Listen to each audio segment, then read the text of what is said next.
오늘은 제9가 율법의 실천에 대하여 살펴보는 시간을 갖도록 하겠습니다. 우리 큰 글자 한번 읽어보실까요? 하나님은 당신의 백성이 그 지도와 권위 아래 살아가는 신실한 믿음의 공동체가 되기 원하셨다. 하나님의 법은 그분의 성품을 나타내며 어떻게 통치하시는지를 보여준다. 그분의 법은 생명을 존중하며 풍요로운 삶을 위한 기초를 제공하고 어려움으로부터 우리를 보호한다. 우리는 올바른 영적인 토대 위에서 실제 직면하는 모든 일을 대할 필요가 있다. 하나님께서 온전하신 것처럼 우리는 삶 속에서 사랑과 평화의 원칙을 실천해야 한다. 아멘. 참 이 요지를 너무 정리를 잘 했네요. 그죠? 사실은 하나님은 당신의 백성이 그 지도와 권위 아래 살아가는 신실한 믿음의 공동체가 되기 원하셨다. 이게 뭐를 의미할까요? 이게 요 내용이 지금 하늘에서 살고 있는 영생자들은 신실한 믿음의 공동체잖아요. 거기에서 지구만 빠졌죠. 여기에서 제외됐죠. 선악과 율법을 하나님의 법을 범해가지고 그때 아담과 하와에게는 법이 뭐냐면 선악과가 법이에요.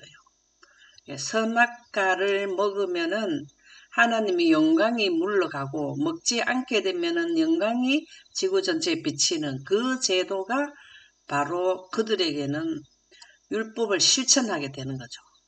그렇게 해서 온 우주에는 모두 믿음의 공동체가 되어 있습니다.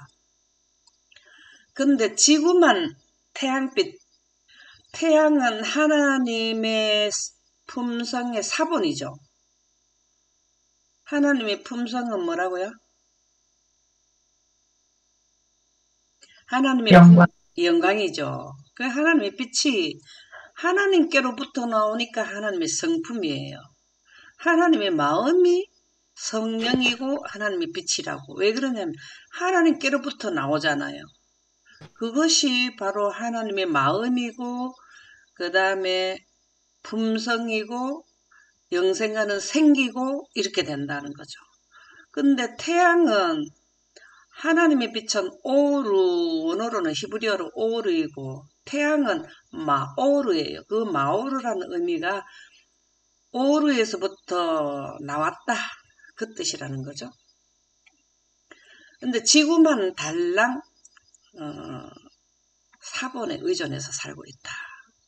여기 보면은 하나님의 법은 그분의 성품을 나타내며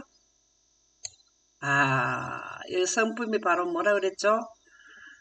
하나님의 영광을 대신해서 우리에게 알려준다. 하나님의 법은 물리적으로는 영광이고 그 영광을 조목조목 세분화해서 우리에게 알려준 성문화시킨 법이 십계명이다 이 말입니다. 이해가죠? 네. 그래서 하나님의 법을 십계명을 전체를 하면 첫 번째 계명에서 네 번째 계명까지는 하나님을 우리가 사랑하는 것이고 그 다음에 다섯 번째에서 열 번째는 사람 간에 사랑하는 그것을 합치면은 하나님의 법은 십계명은 사랑이잖아요. 사랑이라는 의미가 죽음에서 우리를 구원해서 건진다는 의미가 가장 큰 핵심이에요. 그 위에 먹을 것도 주고 이런 것도 다 포함이 되는 거지만 어떻게 통치하시는지를 보여준다. 하나님의 법은 어떻게 통치하시는지를 보여준다. 우리 인류에게는 십계명이 우리의 하나님의 법이고 영생자들에게 하나님의 법은 하나님의 빛이죠. 그래서 그 빛이 있는 지역에는 영생하게 되고 그 빛으로 우주를 통치하고 하나님의 성품은 우주 통치권이죠.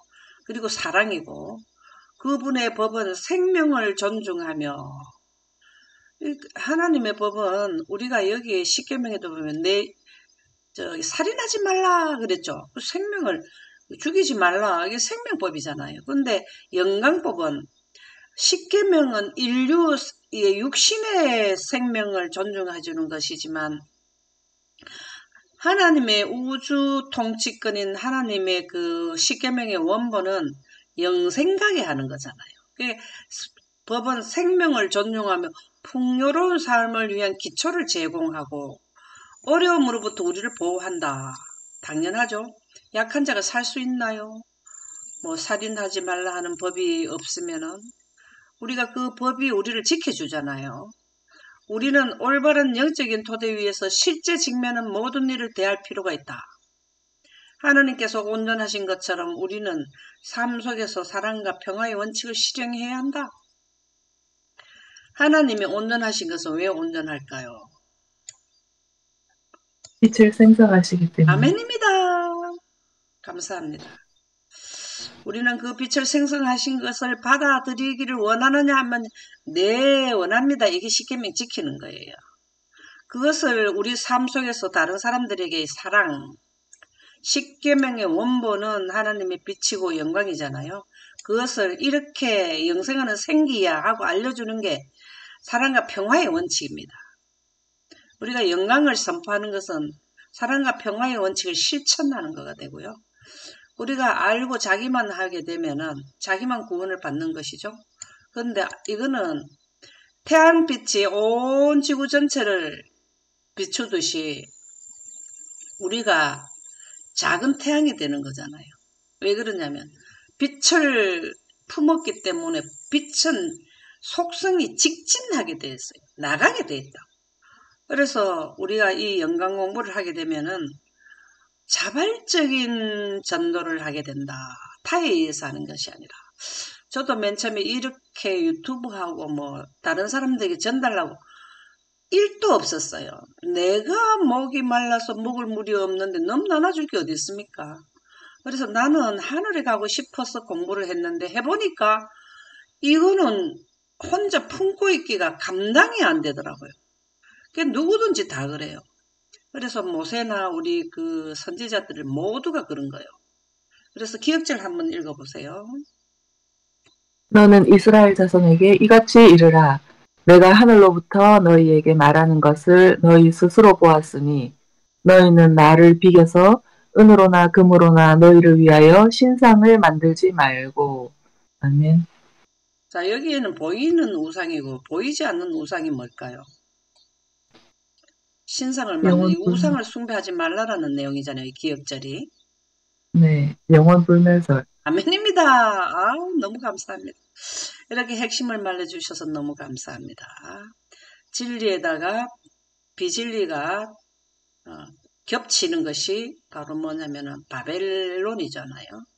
그것이 바로 영적 우상이 되겠습니다. 그래서 하나님은 그들이 당신의 지도와 건의 아래 살아가는 신실의 믿음의 공동체로 세워지기를 바라셨다. 출애굽 당시에 그 이스라엘 백성들. 근데 우리가 지금 이렇게 돼 있잖아요. 그렇죠? 공동체로 세워지기를 바라신다. 지금 셋째 천사 기별을 전할 사람들을 양육하잖아요. 첫째 천사 기별이 영원한 복음을 가졌다라는 것이 계시록 18장에 보면 하나님의 영광으로 연결되거든요. 그러면 영광 보존자가 지금 출애굽해서 영적 이스라엘 백성들을 양육하기 위해서 40년간 원래는 일주일 만에 들어가게 돼 있었는데 이 백성들이 이 원칙을 이해를 잘 못해가고 40년을 돌았죠. 근데 우리도 첫째 천사 기별이 1843년에 선포되고 1846년도인가 예수님께서 재림하시려는 의도가 있었다 그랬잖아요. 근데 이걸 몰랐기 때문에 지금 이만큼 도는 거예요. 원래 계획은 6천년인데 이렇게 힘든 것을 아시고 한 번에 계획을 주셨다고 나오잖아요. 이렇게 돌게 되는 거죠. 그래서 우리는 하나님의 율법 아래에 있으며 재판관은 율법의 집행자로 제사장들은 율법을 가르치는 자가 되어야 했다. 우리는 뭘 해야 되면 십계명의 본질을 깨달았으면 이해시키도록 해야 된다 이 말이에요. 우리 집행자까지는 안 가도 우리는 먼저 깨달은 사람들은 뭘 해야 되나 하면 설명을 해줘야 된다. 이른비 성령 기간 동안에는 이 일을 하는 거죠.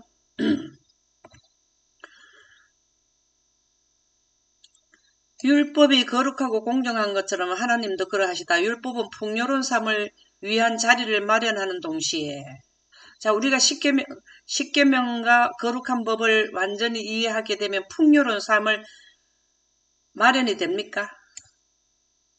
하늘나라에 가게 되니까 풍요로운 삶이 되죠. 세상의 삶 중에서 영생의 삶이 최고잖아요. 그죠? 위험과 재난으로부터 우리를 보호해야 하도록 돕는다. 하나님과 서로를 향한 그리스도가 그리고 생명에 대한 존중은 하나님의 입법 제도의 기초이다.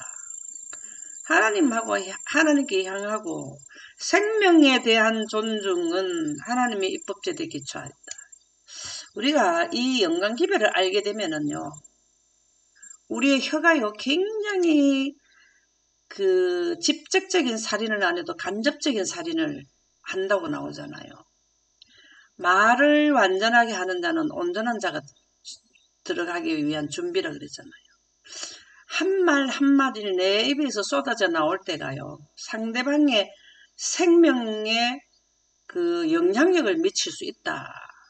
그래서 이 말이 온전하면은 엄청 하나님의 그 우리 영광 보존자들은 하나님의 온전하심 같이 우리를 왜냐 상대를 살리는 말이 뭐냐 하나님의 말씀이에요. 하나님의 말씀을 마음에 담으면은 상대방에게 말을 할 때에 말씀으로 하게 되면은 그 말씀이 바로 살리는 하나님의 말씀이 영광한테서 나오잖아요. 영광의 본질과 속성에 대해서 설명해 주는 것이 상대방의 생명을 살리는 일을 하거든요. 그래서 우리는 전도하는데 영생과는 생명의 요소가 나와야 이게 바른 전도가 된다 이 말이야. 우리가 지금 뭐 많은 전도를 여러 각도로 하죠. 건강전도, 씨 뿌리기 뭐 할 수 있는 거 다 하잖아요.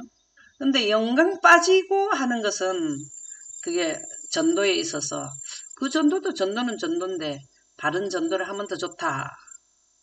그게 이제 말씀에 입각한 전도가 영광을 알려주는 거죠. 색천사 기별의 핵심이 뭡니까? 하나님의 품성인 영광 선포잖아요. 네.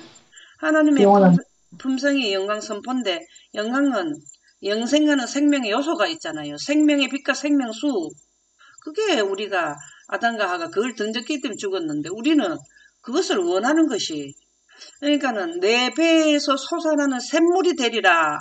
사마리아 여인에게 했는 게 영광기별을 선포해 주신 거거든요. 그래서 예수님이 전도 방법은 영광을 선포한 거예요. 그래서 사마리아 여인이 목말랐던 것을 해결했기 때문에 의에 줄이고 목말랐던 걸 해결했기 때문에 그렇게 대낮에 아무도 안 올 때 물 들어왔는데 막 온 동네 사람들한테 다 와보라 하고 막 용기를 갖게 되었잖아요. 죄인이 길을 피고 살 수 있는 거는 영광기별을 들었을 때 바른 개념을 했을 때 하나님께서 우리에게 죄라고 하는 거는 영광기별에 대한 내용을 모르는 것을 그 죄에 들어가는 거라고 했다. 이 땅은 자기가 지은 죄를 다른 사람이 몰랐을 뿐이지 죄 안 지은 사람이 하나도 없다는 거죠. 죄 아래에 있어요. 태양빛 아래에 있는 사람들은 인류는 다 죄인이에요. 왜? 영생에서 물러나는 지역이기 때문에 그래요. 그래서 우리가 일반적으로 사람들이 하는 그런 수준이 아니고 하나님의 법의 잣대를 맞추는 것으로 죄인을 취급하기 때문에 사마리아 여인이 힘을 얻은 거거든요. 그래서 우리는 지금 이런 영광 공부하는 거는 사마리아 여인이 깨달은 생명수에 대한 개념, 물에다 하나님의 빛이 비치게 되면은 그게 생명수가 되는 거잖아요. 그래서 이렇게 인류가 하나님의 우주법인 영생법이잖아. 이게 영생법인 하나님의 법을 잃어버린 지가 6,000년이 되어 왔기 때문에 너무나 법에 대한 개념이 없기 때문에 오늘은 지난 과에는 십계명이라는 중요 요지의 계명을 주셨고 십계명 말고 더한 법을 일상생활에 적용되는 법을 추가시키는 내용이 오늘의 공부 내용이라고 보시면 되겠습니다. 한번 작은 글자 한번 읽어보실까요? 율법이 일상에 적용되어야 했기 때문에 하나님은 추가적인 율례를 주셨다. 이것은 죄악이 세상을 덮는 것을 막고 질서 있는 사회를 세우기 위해 제정되었다. 우리도 지금 우리 국가법에 제재를 받고 살죠. 제재를 받는다는 게 바로 뭐냐면 우리를 자유하게 해주는 법이죠. 우리는 약하기 때문에 힘센 사람이 우리를 와서 괴롭히면 어떻게 합니까? 근데 그 법이 있기 때문에 우리가 지금 자유롭게 산단 말이죠. 그래서 이스라엘 백성들에게도 10가지를 줬지만 추가적인 윤례를 주셨다는 거죠. 그거 왜 그러냐면 일상에 살아가는데 약한 자를 보호해주고 하나님의 뜻을 제대로 나타내기 위해서 상세도를 주셨다. 우리가 예언은 다니엘과 계시록이 있다.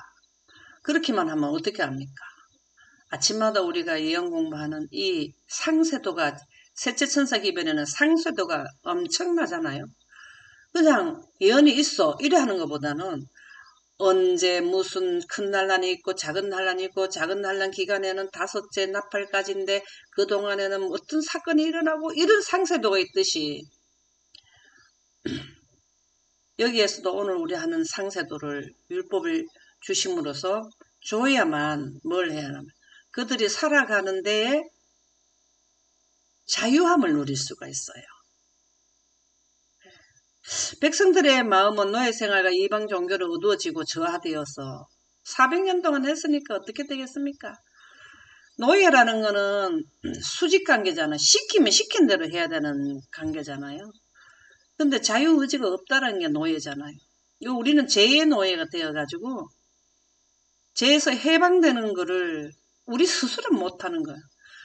누가 노예제도 옛날에 링컨이 해줬잖아요. 그 어떤 지도자의 강력한 지도자가 그걸 풀어주지 내가 종이 됐는데 내가 풀 수가 있나요? 하나님은 죄의 노예에서 우리를 풀게 하는 게 바로 계명이라는 거죠. 그러니까 하나님의 계명의 원대한 원칙을 온전히 이해할 준비가 되어 있지 않았다.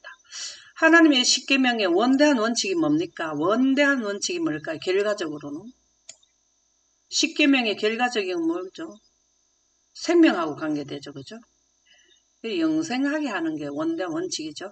그래야 십계명의 의무를 더욱 잘 이해하고 실천하기 위하여 십계명의 원칙을 설명하고 십계명의 원칙을 설명하고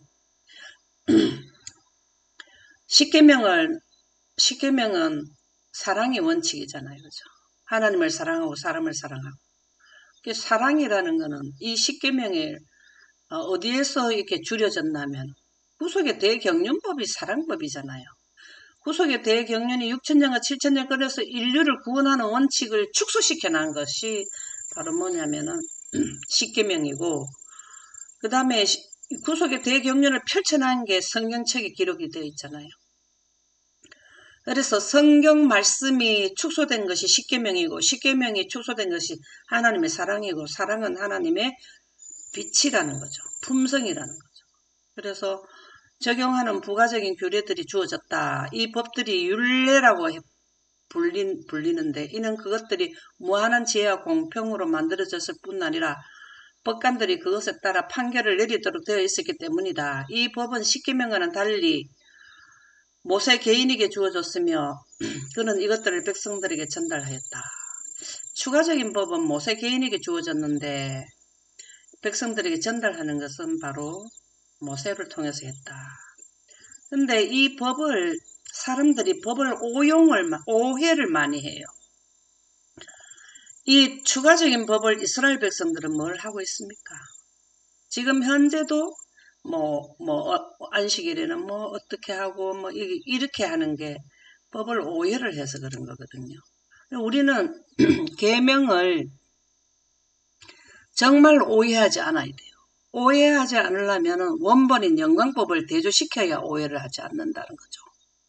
그래서 십계명은 하나님의 영광법, 우주법에서 지구는 영생 가는 데서 이탈되어서 인생은 영생자들의 사본이 인생이잖아요.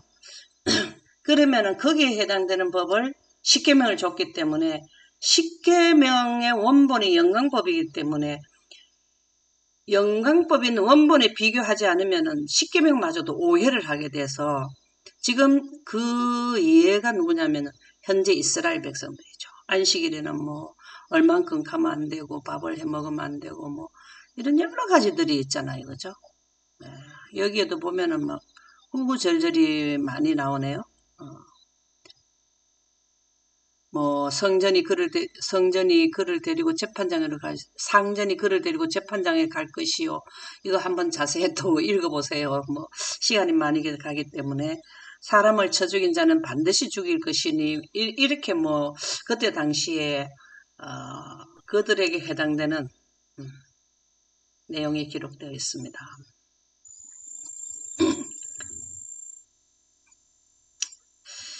히브리 노예법은 독특한 것으로 근대 또는 중세의 잔혹하고 사악한 노예 제도와 혼돈해서는 안 된다. 히브리 종들은 실제로 보호받고 소중히 여겨졌다. 종은 종이었는데 누구에게 보호를 받았을까요? 누가 보호를 해줬을까요? 하나님이 그들을 보호해줬죠. 그때 당시에 지금 미국과 비견되는 애굽 나라에서 이들이 이기고 나온 것은 지금 현재 영광 보존자들, 하나님의 율법을 제대로 준수하는 자들이 영광 보존자거든요. 하늘법을 이해된 자들이잖아요. 그들은 이 땅에 있어도 누가 보호를 해준다고. 이 땅에 지금 죽음의 노예가 되어 있고 사단의 영역에 속해 있지만 누가 보호를 해줍니까? 하나님께서 지켜주시거든요. 그래서 히브리 종들은 실제로 보호받고 소중히 여겨졌다. 이게 지금 현재 셋째 천사 기별 하나님의 하늘의 그 원본의 율법을 이해한 자들에게 하나님께서는 이렇게 보호해 주신다는 거죠. 근대 중세 사회에서 종과 노예는 주인이 원하는 대로 다룰 수 있던 주인의 소유물이었다.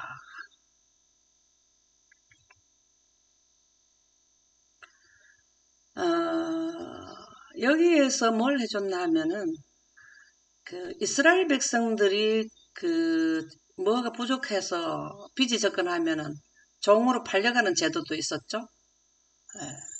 그 제도는 6년으로 제한되었고 그래서 이렇게 종이 되어서 이스라엘 백성들도 또 이 법이 적용됐을 때는 안식년이 있고 희년이 있고 이래 해방되는 게 있었죠. 이게 다 무엇을 의미해 줬을까요?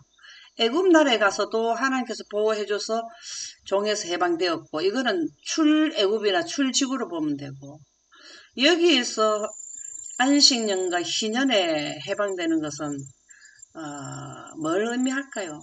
언젠가는 우리 인류는 종의 그 노예에서 뭘 한다?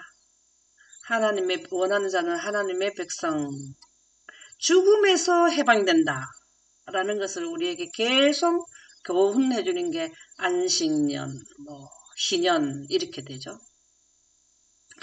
인류도 희년이 있죠. 인류 전체가 희년이 될 때가 있죠.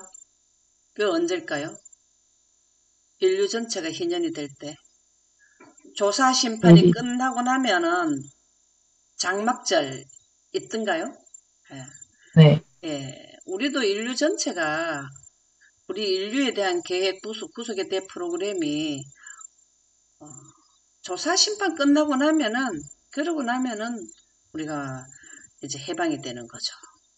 영감의 교훈 한번 읽어보세요. 십계명을 확대한 율례와 법도 모세는 하나님께서 그에게 명하신 대로 그들에게 요구하시는 것이 무엇인지에 대하여 상세한 교훈을 주는 율례와 법도를 기록하라는 명령을 받았다.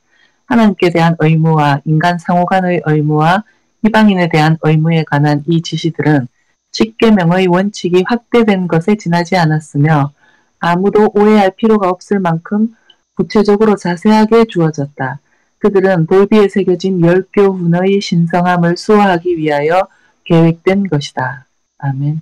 참 이 내용의 말씀 너무 좋지 않나요?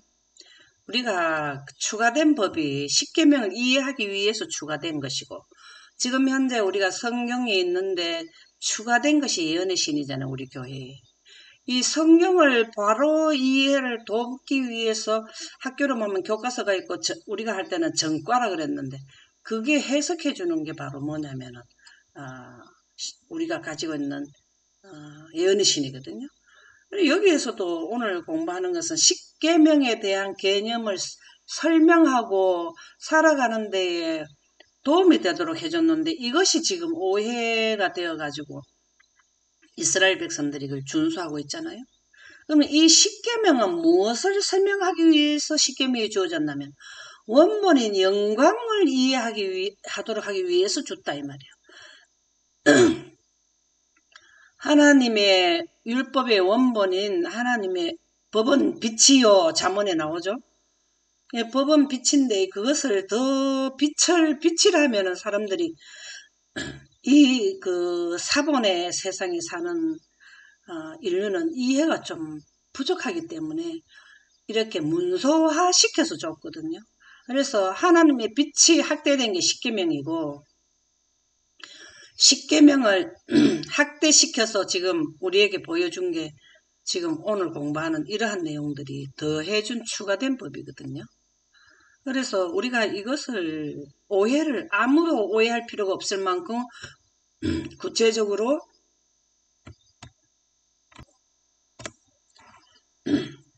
주신 것이 바로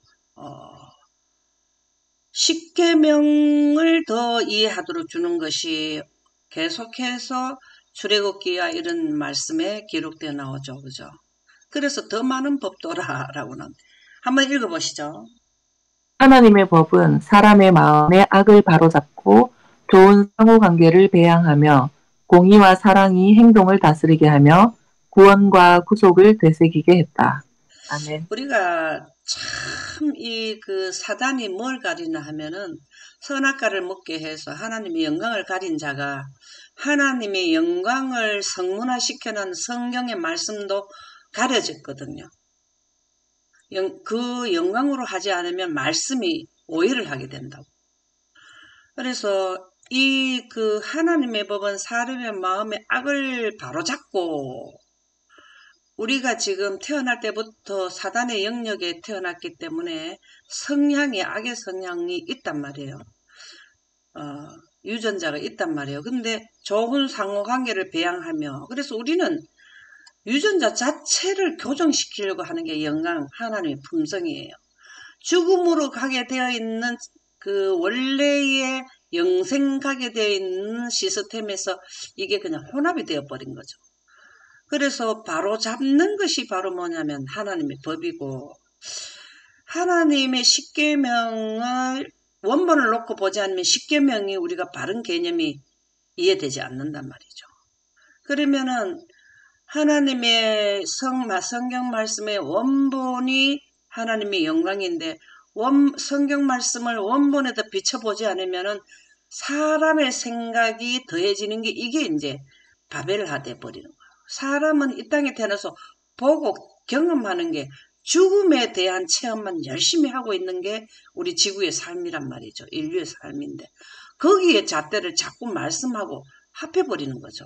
그렇지 말고 계속해서 십계명을 주시는 것은 원본에 비춰서 이해를 하게 되면은 바르게 이해가 된다.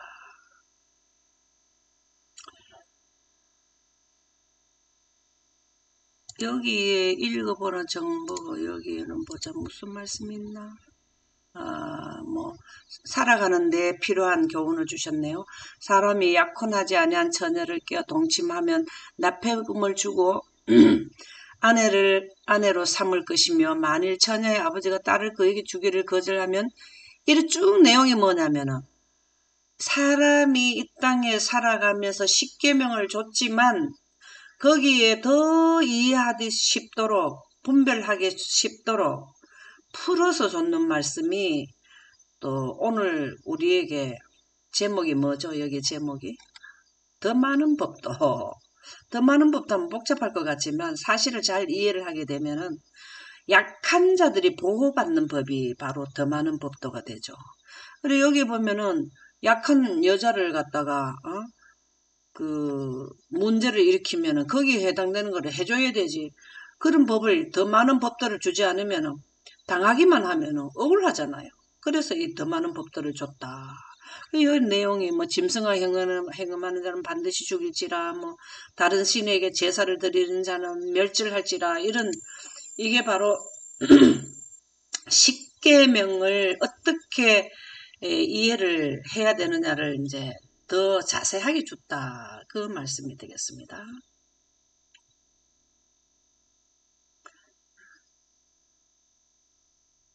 여기에 보면 하나님의 법이 다루는 다양한 문제 중에는 사람을 짓밟거나 모욕하는 문제를 다루는 구체적인 규정도 있었다. 그러니까 얼마나 법이 많겠습니까, 이게. 어? 이거는 누구에게 줬냐면은 모세에게 줬다 그랬죠. 모세는 그 당시에 뭐가 됩니까? 재판관이 되죠, 재판관. 재판관이 많으면 안 되는가 보네요. 모세에게 줬죠. 그리고 여기에 보면은 맥추절을 지켜라, 또 무교병의 절기를 지켜라, 이제 절기 제도가 이제 여기에 나오네요. 우리가 절기 공부를 해보면은 구속의 대경륜법이 거기에 다 들어가 있죠, 그죠? 그래서 주셨고, 안식일에 대한 기별, 안식일을 이제는 열심히 지켜야 된다는 내용을 주셨고, 여기에 한번 보도록 하겠습니다. 애굽 나라 당시에 있을 때 안식일을 제대로 지킬 수 있었을까요? 그걸 잘 지키지 못했잖아요, 그죠? 그래서 십계명 중에 네 번째 계명을 하나님께서 또 주셨죠. 이스라엘은 매년 세 가지 제일 중요한 절기를 지켜야 했다. 유월절 또는 무교절, 네. 그 다음에 오순절, 초실절, 네. 가을의 초막절 또는 수장절, 네. 이렇게 지키도록 절기를 주셨다. 이 절기에는 구속의 대경륜이 포함되어 있죠. 이 절기도 원본이 있지 않나요? 이거 왜 이렇게 줬는가? 유월절 의미는 뭘까요? 유월절은 우리가 직결하게 되면 뭐가 될까요? 예수님의 십자가를 의미하잖아요, 그죠? 네. 오순절은 뭘 의미할까요? 네. 이른빛 성령, 뭐 이런 거 나오잖아요, 그죠? 그 다음에 대속죄일 심판, 조사 심판, 1844년서부터 예수님 오실 때까지, 초막절, 수장절, 이거는 우리가 예수님이 오시는 그 하늘나라 가는 이런 내용들을 다 해놓은 게 바로 뭐냐면 우리도 이 부분을 한번 그 상세하게 했는 영상이 있죠. 그 영상을 우리 한번 보면 좋겠죠. 영감의 교훈 한번 읽어보세요. 모세 유책, 모세는 이스라엘 자손에게 간절하고도 감명적인 교훈을 주었다. 그는 이것이 백성에게 말할 수 있는 마지막 기회인 것을 알았다. 그리고 그는 모든 계명과 율례와 법도와 및 희생 제물을 드리는 일에 관한 여러 가지 규칙을 책에 기록하는 일을 마쳤다. 모세는 그 책을 거룩한 직무를 수행하는 사람에게 주고 그 책을 안전하게 보존하기 위하여 법궤 곁에 두라고 요청하였는데 이는 하나님이 법궤를 계속 보호하실 것이기 때문이었다. 아멘입니다. 모세의 책이네요, 그죠? 야, 근데 모세는 그 책을 거룩한 직무를 수행하는 사람들에게 기록을 했다. 여러 가지 규칙을 책에 기록하는 일을 마쳤다. 애굽 나라에서 했는지 원래 했는지 그때도 벌써 이 글을 그죠? 쓸 수 있었다는 게 나온다 그지요? 그러니까 이제 모세 오경이 나오고 그래서 이 법궤 옆에 두었다. 이게 중요하죠. 법궤 곁에 두라고 요청하였는데 이는 하나님이 법궤를 계속 보호하실 것이었다. 왜 법궤를 왜 하나님께서 계속 보호하실까요? 하나님은 법 자체이시잖아요.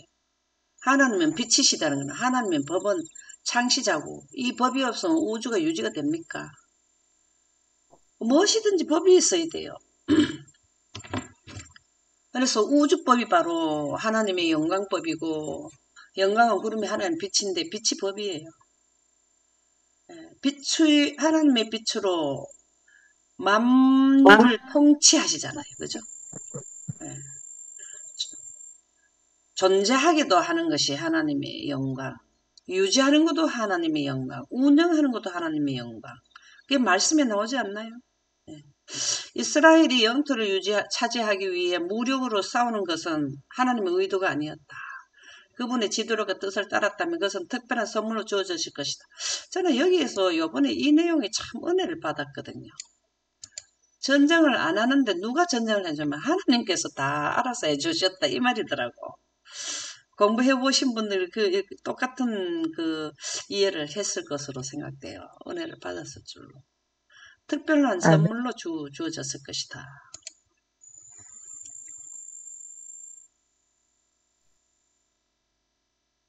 내가 그의 목소리를 잘 청정하고 내 모든 말대로 행하면 내가 내 원수에게 원수가 되고 내 대적에게 대적이 될지라.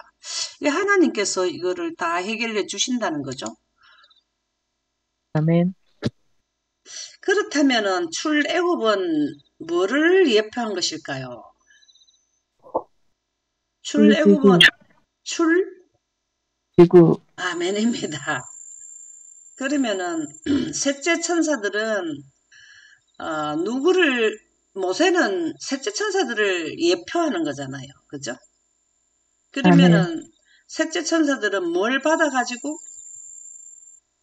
성령, 늦은 비성령. 아멘입니다. 하나님의 영광 가운데서 하나님의 능력을 입는 것이 늦은 비 성령 받는 거잖아요.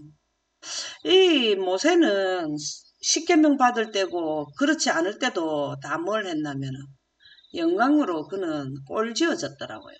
능력을 받았더라고요. 필요할 때마다 받더라고요. 이스라엘 백성이 영토를 차지하기 위해 무력으로 싸우는 것은 하나님의 의도가 아니었다. 이게 바로 이거예요. 우리가 지금 마지막 때가 되면은 우리 힘으로 전쟁하는 거 아니라고.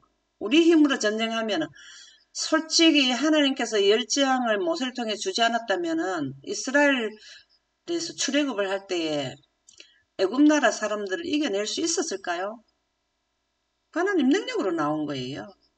우리가 셋째 천사 출지구하기 직전에 셋째 천사들도 하나님의 능력으로 늦은 비를 받았기 때문에 환경 지배권, 바다가 3분의 1 피가 되고 이런 것들을 해주셨어요. 땅은 그들에게 주어질 것이었다. 그것은 아브라함, 이삭, 야곱에게 약속된 것이었으므로 이스라엘에게 주신 하나님의 특별한 선물로 주어졌을 것이다. 이것은 예언됐잖아. 아브라함에게 430년 후에 들어온다 그랬잖아요. 약속된 땅으로 온다 그랬잖아요. 우리는 6천년 끝에 어디로 간다고 약속이 되어 있습니까?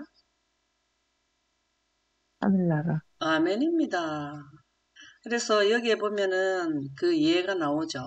여기 보면 아수르 왕 사네립 시대에도 하나님께서 셀소시 많은 중무장하고 훈련된 아수르 군대를 물리치셨지만 이스라엘 백성은 싸울 필요가 없었다. 지금 셋째 천사들이 숫자가 아주 소수라 그랬죠. 80억 인구에 비하면 소수라는 거죠. 근데 물리치게 되잖아요. 이기게 되잖아요. 하나님께서 승리를 주신 것은 이사야 선지를 통해 주신 하나님의 말씀을 히스기야 왕이 믿었기 때문이었다. 이렇게 히스기야 왕은 참 믿음이 좋았죠. 실수도 했지만. 그래서 400년 후에야 주어질 것이라고 알려주신 이유는 무엇인가? 하나님께서 능력의 지팡이에다가 하나님이 능력을 주셨기 때문에 그래서 지팡이를 행할 때마다 모세는 지팡이를 가지고 했고 셋째 천사들은 뭘 가졌던가요? 손에 뭘 가졌던가요? 큰 칼을 검과 가졌고 활과. 예, 큰 칼을 가졌고 이게 바로 모세의 지팡이로 보면 돼요. 활을 가졌고 그렇게 나오잖아요. 그죠? 그래서 왕볼로 백성들을 쫓아낸 두 가지 특이하지만 매우 효과적인 방법으로 이스라엘보다 앞서 그 나라들 몰아내시겠다고 약속하셨다. 참 재미있어요. 왕볼이 뭐 어떻게 했는지 모르지만 그렇게 해서 하나님께서 직접 싸워주시더라는 거죠. 그리고는 약속의 땅을 정복하는데 결정적 역할을 한 것은 하나님의 천사들이 했다. 우리도 지금 그렇게 되잖아요. 우리가 마지막 전쟁할 때는요, 천사들하고 합세해서 해요. 이때도 천사들하고 합세해서 했다는 거죠. 그죠? 낮에는 구름기둥, 밤에는 불기둥이 너무 좋지 않나요? 자, 아멘. 영감의 교훈을 보도록 하겠습니다. 한번 읽어보실까요? 한 정복은 여호와의 능력으로 그 정복은 전부 여호와의 능력으로 이루어졌으므로 그 성벽과 거기 포함된 것은 모두 그 땅의 처음 열매로서 하나님께 희생 제물로 바쳐야 하였다. 또 가나안 정복은 그들이 자신들의 힘으로 싸운 싸움이 아님과 그들은 다만 하나님의 뜻을 집행하는 도구에 불과하다는 것과 그들이 재물이나 명예를 구할 것이 아니요 그들의 왕 여호와께 영광을 돌려야 한다는 사실에 깊은 감명을 받아야만 하였다. 아멘. 이스라엘 백성들이 출애굽을 할 때 영광의 능력으로 하나님의 품성인 영광의 능력으로 행하셨거든요. 왜 능력 권세하느냐 하면 온 우주의 거대한 은하를 다 유지 보존하는 것이 하나님의 영광으로 하신단 말, 빛으로 한단 말이죠. 그와 마찬가지로 출애굽할 때 하나님의 영광이 없으면 그들은 출애굽 못해요. 그는 모세와 그의 추종자들과 함께 이 일을 해냈는데 셋째 천사들이 똑같은 일을 해요. 하나님의 영광 가운데서 늦은 빛 성령을 받고 하나님의 영광으로 먼저 이해된 자들에 의해서 영생하는 생명의 요소가 온 땅에 환하게 비치게 되는 계시록 18장이 응하게 되면 그제야 뭐가 되냐면은 출지구를 하게 되죠. 그래서 뭐냐 하면은 이 내용 아까 중에 이 제목이 참 좋더라고요. 제목을 한번 더 보겠습니다. 여호와의 능력으로 가나안 정복은 여호와의 능력으로 이게 하나님의 영광이에요. 자, 홍해 바다를 가르는 것도 하나님의 능력인 영광으로 했고 이스라엘 백성들을 40년 동안 먹여준 만나도 하나님의 영광에서 내렸고 그 추운 데서도 따뜻한 이불을 덮어준 게 하나님의 영광이고 우리 가나안 정복의 지금 현재 인류의 가나안 정복은 셋째 하늘이잖아요. 그것도 마지막 때 셋째 천사들이 여호와의 능력으로 많은 사람들을 하늘에 데려갈 자들을 양육해서 데리고 간다는 거죠.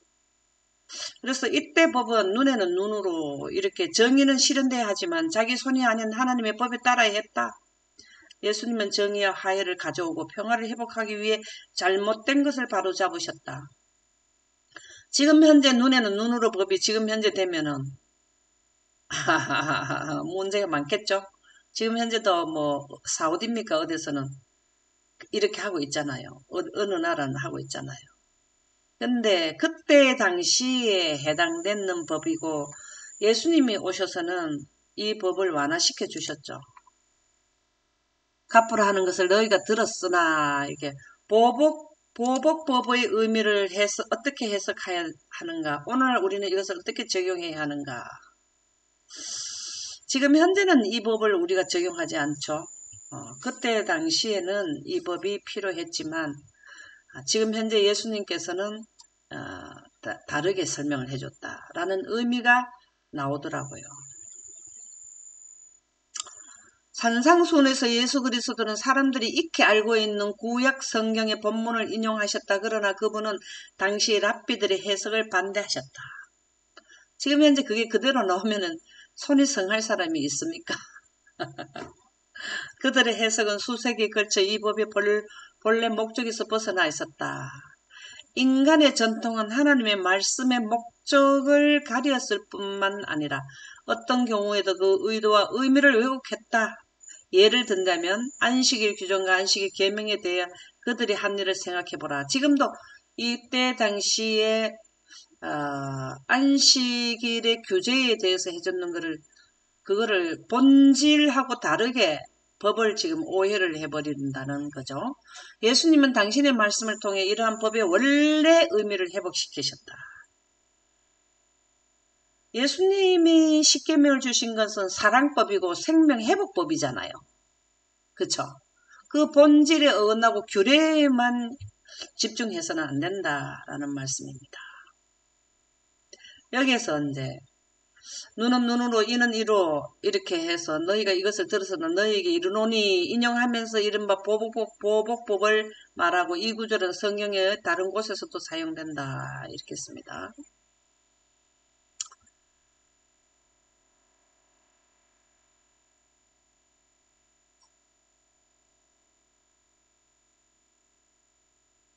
여기에 이어서 법에 대한 내용을 설명을 쭉 해주는데 제가 시간 관계에서 다는 보지 않아도 이 법의 동기는 정의와 화해를 가져오고 평화를 회복하는 것이었다.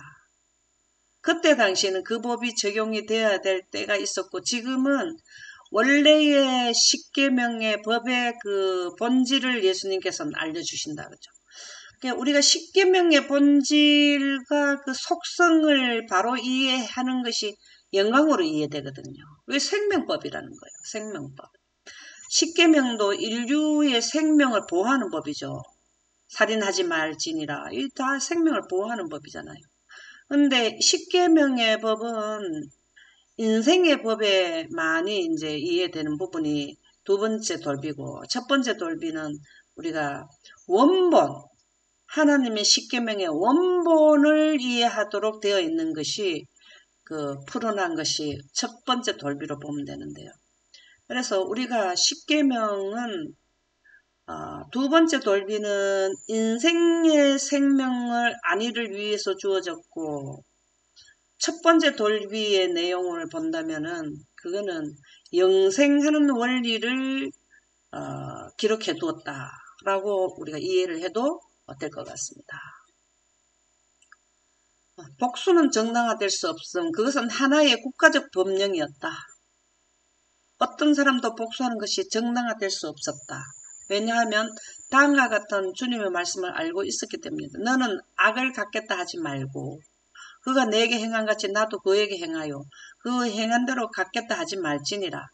내 원수가 넘어질 때 즐거워하지 말며 내 원수가 배고파 하거든 식물을 먹이고 목말라 하거든 물을 마시우라. 이게 실제적인 십계명의 본질이라는 거죠. 이게 사랑이잖아요. 그죠? 이 계명이라는 거는 생명하고 직결되더라고요. 우리가 살아가는데 양식이 필요하고 그 다음에 영생자들은 영생의 양식이 필요한데 먹을 것을 배가 고파 내 앞에서 누가 죽어간데 내 혼자 배가 고파 죽는데 내 혼자 먹는 거는 그거는 도리가 아니잖아요. 그래서 십계명의 사실은 그 본질은 생명하고 관계되는데 그 생명의 원천지가 누구냐 하면 하나님이시고 하나님께로부터 빛이 생명의 원천을 이룩하는 하는 그 요소라는 거죠. 그래서 하나님의 생성하는 빛은 구름을 만났을 때 원소를 생성하고 만나도 영광 가운데서 나오잖아요. 그래서 이러한 것을 알려주는 것이 사랑이고 율법의 완성을 해주는 것이죠. 그래서 율법의 완성이 뭐냐면 사랑이고 생명이고 그런 거죠. 사람의 정의를 왜곡할 수 있기에 하늘 원칙을 따라야 한다. 사람은 정의를 왜곡할 수 있기에 이 맥락에서 우리에게 하늘 아버지처럼 온전하라고 말씀하시고 사랑하고 자비를 베풀라 하신다. 사람은 정의를 왜곡할 수 있다는 게 이게 뭘까요? 정의를 왜곡한다. 정의를 왜곡한다.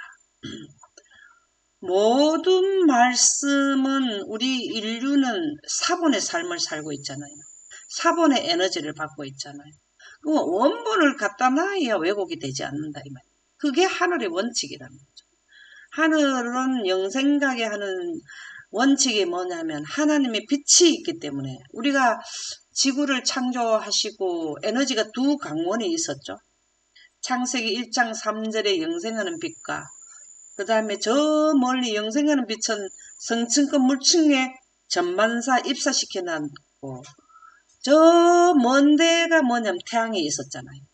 근데 가까이 있는 빛은 물러가고 선악과 먹고 난 뒤에 먼 데에 있는 태양 광원으로 우리가 살아가고 있잖아요.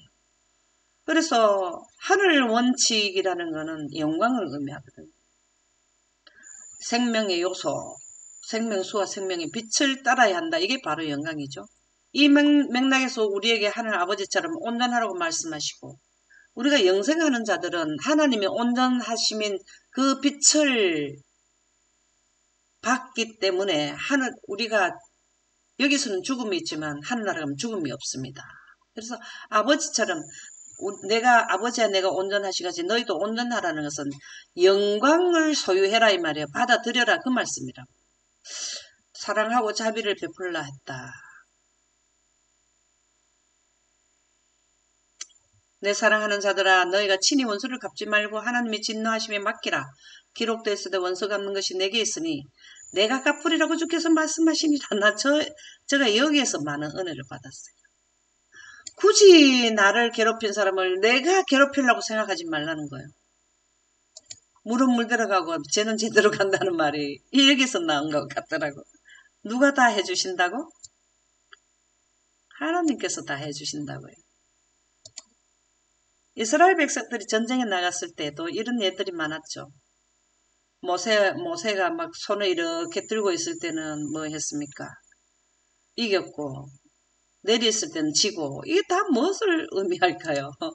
하나님께서 다 여기 참 좋은 말씀이 있네. 마태복음 6장 4절 6절에 보면 내 구제함을 은밀하게 하라. 은밀한 중에 보시는 너희 아버지께서 갚으시리라.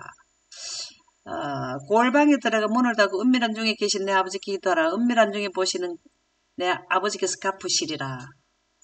하시는 것은 하나님께서 알아서 하나님께서 심판해서 하나님께서 처리해주니 가장 완벽하게 좋은 거고 사람이 원수를 갚으려면 부작용이 일어나더라고요. 그쵸? 그래서 마지막 인류들이 잘못해서 다른 길로 영원 불멸설에 감염되게 되면은 뭘 하든가요? 하나님께서 갚아줄 때 마지막 갚아줄 때가 언제든가요? 공의를 베푸실 때가 언제든가요? 큰 난란 때 막 갚아주죠. 그죠? 작은 난란 때 하나님의 복음을 전할 때 막 다섯째 인을 뗄 때 순교자들이 많이 일어나던가요? 네. 근데 언제 갚아주는 거예요? 우리의 피를 신은하여 주시기를 어느 때까지 언제까지 해주십니까? 막 이렇게 하잖아요. 그죠? 그랬을 때 바다가 피가 되고 물이 피가 되는 게 그 갚아주는 거라고 나오잖아요. 영감의 말씀에. 그죠? 그냥 우리가 마시는 물이 쑥이 될 때는 작은 난란이고 피가 될 때는 큰 난란 때 나타나잖아요. 그죠? 이게 바로 뭐냐 하면은 하나님께서 다 갚아줄 때가 와요. 우리가 뭐 우리한테 어쨌다 해서 막 앙심 품고 막 해보자 하는 마음은 가질 필요가 없어요. 하나님께서 다 심판장이시잖아요. 그죠? 너희 아버지의 자비로우신 같이 너희도 자비로운 자가 되라. 이게 바로 우리에게 뭘 하냐면 하나님의 품성을 드러내라는 말이거든. 원수도 사랑해라. 원수를 어떻게 하면 사랑할 수 있을까요? 구속의 경륜을 전해. 아멘입니다. 구속의 대경륜을 전달해주고 그가 벌을 받는 것은 하나님께서 하실 일이고 내가 나서서 어떻게 할 일은 없어요. 그래서 나를 반대한다고 거기에 우리가 막 격노할 일도 없어요. 랍비들의 연설에는 흥미를 느끼지 못하는 우리 무리들이 예수님의 가르침에는 마음이 끌렸다. 우리가 지금 이런 걸 해야 돼요. 예수님이 뭘 하셨냐면 영광기별을 선포했거든요. 기적, 오병이어한 것도 다 영광 가운데서 다 되는 거잖아요. 이게 다 뭐냐, 바다야 잠잠해라 하는 것도 하나님의 능력으로 한 거잖아요. 우리가 지금 셋째 천사들이 예수님이 한 거를 하게 되잖아요. 그래서 많은 무리들이 하루에 3,000명씩, 5,000명씩 돌아온다 그랬잖아요. 그들은 예수의 말씀을 이해할 수 있었으며 마음은 따뜻해지고 안위를 받았다. 우리가 이 땅에 살고 있는데 우리가 어떤 권력자입니까? 어떻게 우리 마음이 안위를 위로를 받을 수 있어요? 하나님의 말씀으로 위로를 받잖아요. 그죠? 예수는 하나님이 복수하는 재판장이 아니요 온유하신 하나님이라고 말씀하시며 자기 안에 반사된 하나님의 형상을 드러내셨다. 너무 좋은 말씀 아닙니까? 하나님의 형상이 뭐예요? 영광입니다. 아멘입니다. 빛으로 옷을 빛 자체이시고 빛으로 옷을 입었죠. 예수님은 육신으로 오셨어. 우리가 동일해.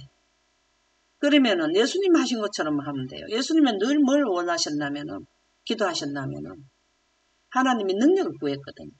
그래야 능력을 행사하기 때문에. 능력이 빨리 임하지하면 새벽까지 능력을 올 때까지 뭘 했냐면 기도하셨거든요. 여러분들이 시대의 소망에 자세히 읽어보세요. 예수님이 왜 새벽 이슬을 맞을 때까지 기도를 드렸나? 저도 그게 굉장히 궁금했거든요. 우리 기도해봐야, 길어봐야 얼마나 길게 하겠습니까? 밤부터 새벽까지 기도해본 분들이 몇 사람이나 될까요? 우리가 기도하는 것도 어떤 형태로 기도해야 되는 게 예수님이 우리에게 모델상이거든요.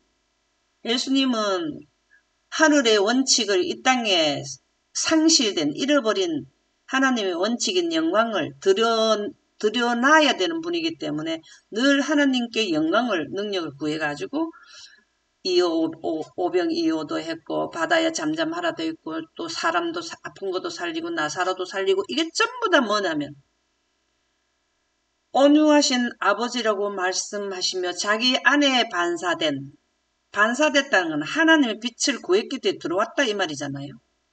거울이 빛을 생성하지 못하고 반사만 하잖아요. 빛이 들어와야 거울이 그 빛을 반사하잖아요. 우리가 똑같아요. 우리도 하나님의 능력을 구하면은 우리는 모르지만 빛은 보이지 않게 우리에게 입사되는 거죠. 반사되는 거죠. 예, 그래서 하나님의 형상을 드러내셨다. 예수의 말씀은 상한 심령의 향기와 같았다. 위로를 받았다는 말이죠. 예수님은 낡은 유전과 사람이 만든 계명의 가혹한 건설을 깨뜨리시고 하나님의 사랑을 다함이 없는 충만으로 제시하셨다. 이거를 누가 해야 되나 하면은 낡은 유전과 사람이 만든 계명이라는 거는 그 십계명 위에다 자기들의 생각을 더했는 것을 의미하잖아요. 그러니까 다시 말하면 원본을 제대로 깨닫지 못했다 이 말이에요. 지금 현재도 하나님의 순수 진리가 하나님의 영광으로 비롯된 말씀으로 봐야 되는 건데 지금 똑같아요. 네. 하나님의 사랑을 다함이 없는 충만으로 제시했다. 셋째 천사들이 뭘 해야 되냐면 사랑은 하나님의 계명이잖아요. 계명을 제대로 제시를 해야 되는 거죠. 그게 충만하다는 영광을 의미하는 건데 이렇게 그때나 지금이나 기별 내용은 동일합니다. 그때는 뭐 다르게 영광으로 구원하고 지금은 또 다른 방법으로 구원하고 그런 거 없어요. 하나님은 생명의 빛으로 우리에게 옷을 입혀줘가지고 하늘에 데려가신다라는 말씀이 되겠습니다. 하나님은 이스라엘을 애굽에서 이끌어내시고 그들에게 율법을 주셨다. 지금 현재 우리가 셋째 천사 기별이 없었는 걸 새로 만들어서 주시는 거예요. 셋째 천사 기별일까요? 창조주 하나님을 경배하라. 하나님께 영광을 돌리라. 이런 것이 지금 2300주야 끝나고 난 뒤에 새로 준 기별입니까? 세 천사 기별이? 아니에요. 아니요. 6천년 동안 동일한 법이에요. 하나님의 영광법은 온 우주가 존재할 때에는 다 그 영광법으로 온 우주가 유지되거든요. 그래서 하나님은 이스라엘을 애굽에서 이끌어내시고 그들에게 율법을 주셨다는 것은 법을 회복하는 것을 출애굽시켜서 회복시키기 위해서 데리고 나오셨다. 지금 현재 셋째 천사 기별이 전해야 되는 것도 율법 회복이에요. 지금까지 십계명 잘 지키고 있는 교회도 있잖아요. 날짜를 잘 지키는 교회, 재림교회가 있잖아요. 제7일 안식일 예수제. 근데 왜 새로 세 천사 기별을 왜 또 주는 거냐고. 본질을 새로 회복하는 거예요. 애굽에 있던 이스라엘 백성들이 안식일이라는 걸 몰랐을까요? 그런데 종의 삶을 살다 보니까 그냥 희석돼 버렸잖아요. 그것을 회복시키는 거거든요. 지금 현재 세천사 기별을 특별히 셋째 천사 기별을 왜 주실까요? 그 법이 성경에는 기록되어 있는데 잘 지켜지지 않고 오해가 된 부분이 있기 때문에 원본으로 회복시켜주는 것이 세천사 기별이라는 거죠. 그래서 그분은 그들을 다른 지정학적 장소가 아닌 당신에게로 이끄시다. 어떤 장소가 문제가 아니라 하나님을 바로 알게 하는 것으로 이끌기 위해서 출애굽을 시키셨다. 범죄 이후에 하나님을 떠난 인류를 향해, 여기 나오네. 인류를 향해 하나님의 율법은 그분에게 돌아갈 것을 말한다. 이게 셋째 천사 기별, 셋천사 기별이고, 앞에 남아있는 기별 중에 하나가 셋째 천사 기별이, 하나님의 율법은 그분에게 돌아갈 것을 말한다.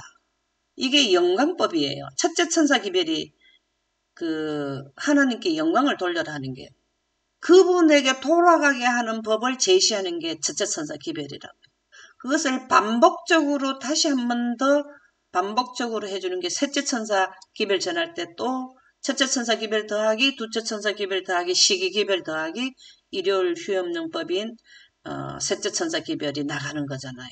그래서 우리가 율법은 이해를 하면은 자꾸 죄만 지적하는 것 같고 불편하지만 그건 하나님의 사랑법이에요. 하나님의 사랑은 영생하게 하게 하는 법이 하나님의 사랑법이라고요. 그래서 조문에 나오는 10계명 위에 하나님의 영광법이 얹어져 가지고 있는 법이 지성소 안에 세키나 빛이 있고 법궤 안에 두 돌비 위에 하나님의 영광이 기념되어 있다 이 말이거든요. 그래서 그분의 율법은 그리스도를 가리키며 예수님께서 하나님께서 빛을 생성하시기 때문에 우리가 받는 태양빛은 태양을 보게 하는 것과 마찬가지죠. 이것이 우리에게 교훈을 주는 말씀이 되겠는데요. 우리가 그리스도의 은혜 가운데 율법을 따를 때 은혜의 가운데라는 것은 선물이죠. 선물. 율법을 지키는 것은 영생을 선물 받는 거죠. 그 짐은 가벼우며 하나님의 약속을 이룰 것이다. 가볍게 되는 것은 십계명 조문은 우리를 무겁게 할 수 있지만 사랑법이고 영광법이란 걸 이해할 때 가벼워지는 거죠. 하나님은 그 은혜를 전하는 이로써 우리를 특별한 백성으로 부르셨다.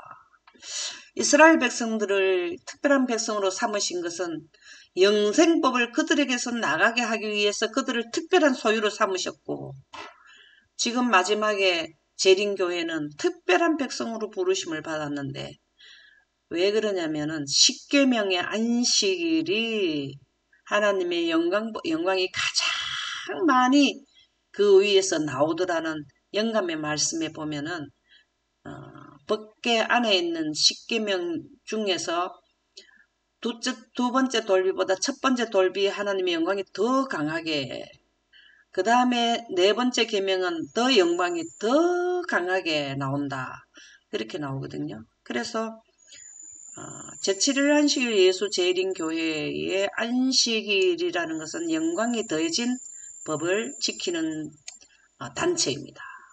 그래서 우리를 특별한 백성으로 삼아서 마지막 예수님이 오시기 직전에 온 세계에 이 법이 하나님의 영광이 온 세상에 하나도록 전하는 시발점이 재림교회에서부터 시작되어서 많은 사람들을 옳은 대로 돌아오게 하는 것이 하나님의 계명을 가진 자들이 하는 일이라는 것이죠. 오늘은 여기까지 하도록 하겠습니다. 감사합니다.